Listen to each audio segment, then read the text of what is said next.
Boa noite, meus amigos. Voltamos aqui mais uma vez. Eu, de novo, com a minha famosa e talvez já famigerada camisa rosa. Eu acabei de trocar aqui, na verdade, eu estava na rua, tá chovendo pra caramba aqui em São Paulo. E eu tô gravando esse vídeo aqui agora justamente para daqui a pouco eu conseguir tomar um banho e pelo menos evitar, né? Tirar o urucubaca um pouquinho e também evitar que eu fique gripado, resfriado. E hoje a gente vai falar aqui desse pequeno livrinho aqui, de capa absolutamente horrorosa, que é a Lírica de Camões, tá? Daqui uma edição da Martin Claret, muito pequenininha, bem simples, tá? Papel branco, nada sofisticado, mas o que vale aqui é o conteúdo aqui dentro.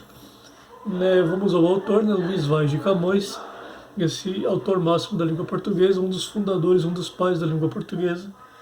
Ele nasce em algum momento de 1525 e não se sabe a data precisa, e ele morre no dia 10 de junho de 1580, tá? Na mais completa miséria, numa situação financeira completamente deplorável. Ele recebeu uma pensãozinha, né, do rei Felipe II, que na época a Espanha dominava, quando ele morreu a Espanha dominava Portugal, mas era um negócio absolutamente irrisório. Ele precisava inclusive viver da ajuda de ordens religiosas, até mendicantes, e também da ajuda financeira dos seus amigos.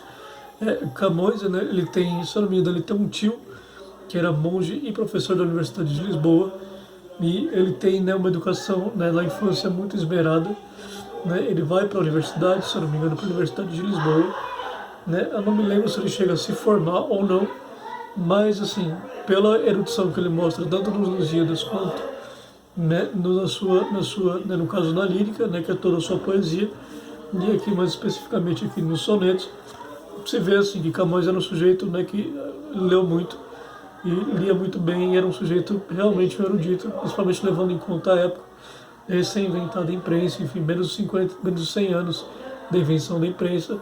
Ele era um sujeito muito culto mesmo, né? Tanto no sentido de ter aproveitado muito bem as suas leituras, né, quanto de inteligência, quanto também de erudição, tá?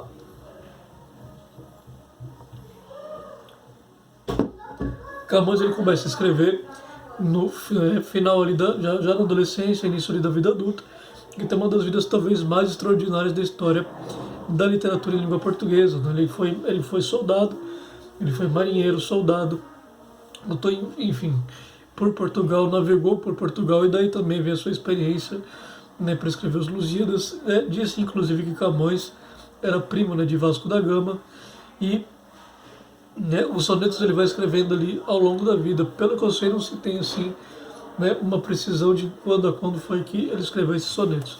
Aqui no caso, né, só para frisar aqui mais uma vez, isso aqui são só os sonetos de Camões, tá? A lírica, que contém toda a sua poesia, né, que não é a época, né, que não é os Lusíadas, vai conter as odes, as elegias, enfim, as outras formas poéticas que Camões utilizava. Aqui, né, tem os sonetos, os famosos sonetos camonianos, o decassílabo camoniano, em que você tem, por exemplo, né, a sexta, a décima sílaba tônica, né, sempre ali presente. É uma regra para a escrita do soneto camoniano. Então, transforma-se o amador na coisa amada, né? No caso, a décima sílaba tônica é a última sílaba tônica do verso, que precisa ser a décima, né? E precisa ser tônica para ser camoniana. E o que acontece? Aqui você vai encontrar aqui o que de melhor, né, principalmente o que de melhor se encontra de sonetos em língua portuguesa. Existem outros grandes sonetistas na língua portuguesa. Claro que existem o próprio Boccagi, que talvez é um discípulo, não direto porque eles não conviveram, mas talvez o discípulo mais próximo e talvez o maior, né, em termos assim de talento e de perfeição artística de Camões. Você vai ter Vinícius de Moraes, Carlos Pena Filho, você vai ter outros grandes sonetistas na nossa língua, que você não tenha dúvida, mas acho que Camões pode ser considerado, né, o nosso sonetista máximo também, além de nosso escritor do nosso maior épico e do maior poema em língua portuguesa, que é os Lusíadas. Aqui, como eu falei, né, Camões teve uma vida absolutamente extraordinária, sendo soldado, sendo escritor, enfim, existe até aquela famosa história daquela namoradinha chinesa dele, a Dinamene, né, que eles tiveram um naufrágio, né, ele estava com os manuscritos dos Lusíadas também naufragando, e você tinha o cadáver, disse que era o cadáver dela, né, que não era ela viva. Então ele ficou entre salvar o cadáver e salvar os Lusíadas. E parece que, né, como a gente tem os Lusíadas aqui hoje, ele escolheu salvar o poema e não o cadáver da mulher que ele gostava, da Dinamene, da chinesa Dinamene. Inclusive, um dos sonetos mais bonitos que você vai encontrar aqui é justamente um soneto dedicado a Dinamene, que ninguém sabe na verdade se foi real ou se é só uma lenda mesmo. Tudo indica que tenha sido real, tá? Camões, inclusive, foi um homem de muitas mulheres, foi um homem, inclusive, dentro da corte, né, ele teve, né, envolvido com muitas mulheres casadas dentro da corte, e, né, era um sujeito muito briguento, muito bravo, muito colérico.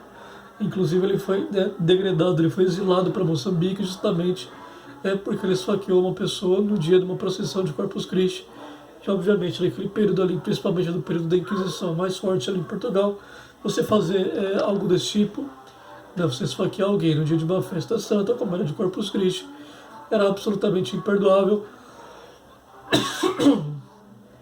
Perdão, e ele acabou pagando o preço do que ele fez com o degredo, com o exílio em Moçambique, ali recém-descoberta, e foi lá inclusive que ele aperfeiçoou os Lusíadas e que ele vivia basicamente de ajuda dos amigos, tá? E daqui aos sonetos, como eu falei, tem esse soneto aqui dedicado a Dinamene. Você tem aquele, se eu não me engano, está aqui, dos céus à terra, desse amor, beleza, que é um soneto de Natal, né, de Camões, né? Talvez eu esteja confundindo com de Bocage, talvez, mas eu acho que é de Camões. E acho que ele tem mais de um soneto de Natal, ou pelo menos mais de um soneto a respeito da encarnação do Cristo, mais de um poema pelo menos. E você vai encontrar esse soneto de Dinamene, você vai encontrar o famoso Transforma-se o amador na coisa amada, os 7 anos de pastor, já qual servia Labão, o pai de Raquel, Serrana Bela, que é o meu favorito dele. E não servia ao pai, servia a ela, e ela só por prêmio pretendia, que é absolutamente maravilhoso, da história de Jacó e Raquel. Né, as redondilhas de Babel e Sião, se eu não me engano, não estão aqui, porque justamente, né, se tratam aqui. Se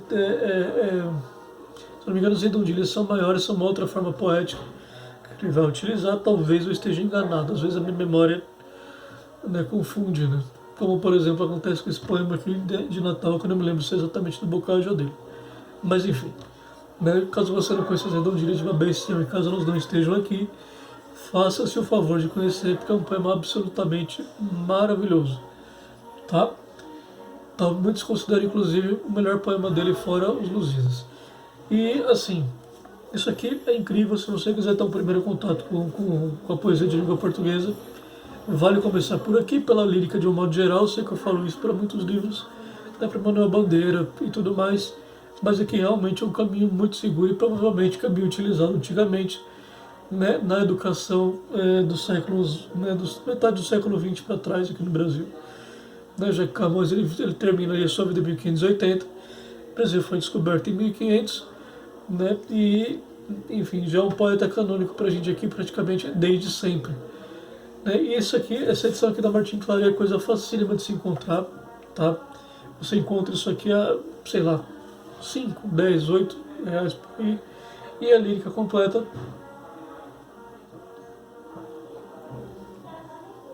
não deve ser tão mais caro assim, pelo que eu me lembro, não é. E caso você queira conhecer ainda mais Camões, vá atrás da obra completa, porque se eu não me engano ele também escreveu teatro, e evidentemente vá atrás dos Lusíadas, porque os Lusíadas, enfim, só aquela primeira página já é algo extraordinário, aquela imitação de Virgílio é o grande modelo de Camões, o grande método de Camões, assim como foi de Dante.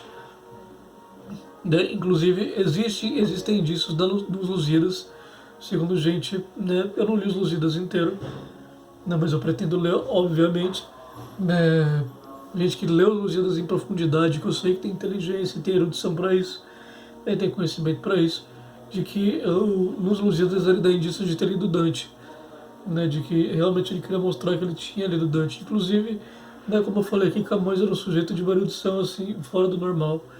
O homem conhecia, né, literatura latina, conhecia, se eu não me engano, alguma coisa de literatura grega.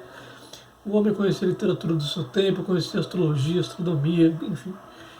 Né, navegação, evidentemente, porque ele era um marinheiro, ele era soldado. e viveu uma vida extraordinária. Teve as suas confusões, teve os seus amores, enfim, teve os seus nessa vida, né, poética, digamos assim. Ele morreu de uma forma absolutamente lamentável em 1580, inclusive não se sabe exatamente onde estão os ossos de Camões, já que ele foi enterrado como indigente, pelo que eu me lembro. O que é absolutamente lamentável, né? O que já é né, desde tão cedo, né, desde tão antigamente, né, percebe-se que a preservação da memória já não era, né, algo muito, né, parece que os portugueses já tinham algum problema com isso. Esse problema a gente acabou herdando, pelo menos é a impressão que me dá. Posso estar errado, tá bom? E basicamente é isso, pessoal. Quem quiser aqui, vá atrás. Camões é excelente. Essa ediçãozinha aqui, acho que quebra o galho, apesar dessa capa aqui feiosíssima, como costumavam ser as capas da antiga Martin Claret. E, enfim, vá atrás, vale a pena, tá? E domingo a gente está de volta, acho que né, sábado, amanhã é o sábado, na sexta-feira é o sábado, eu devo publicar alguma coisinha aleatória, como eu fiz aqui essa semana, né, falando sobre o hábito de leitura. E talvez aqui eu apareça com alguma live no Instagram, enfim. De qualquer forma, eu falo no Instagram, quem quiser pode me seguir no Instagram, o perfil vai ficar aqui embaixo. Quem quiser dar algum feedback, comentar, dar like, enfim, fica à vontade. Quem quiser fazer o mesmo no meu Instagram também. Muito obrigado, tá? Até domingo, ou até amanhã, ou até sábado, enfim. Até mais, grande abraço.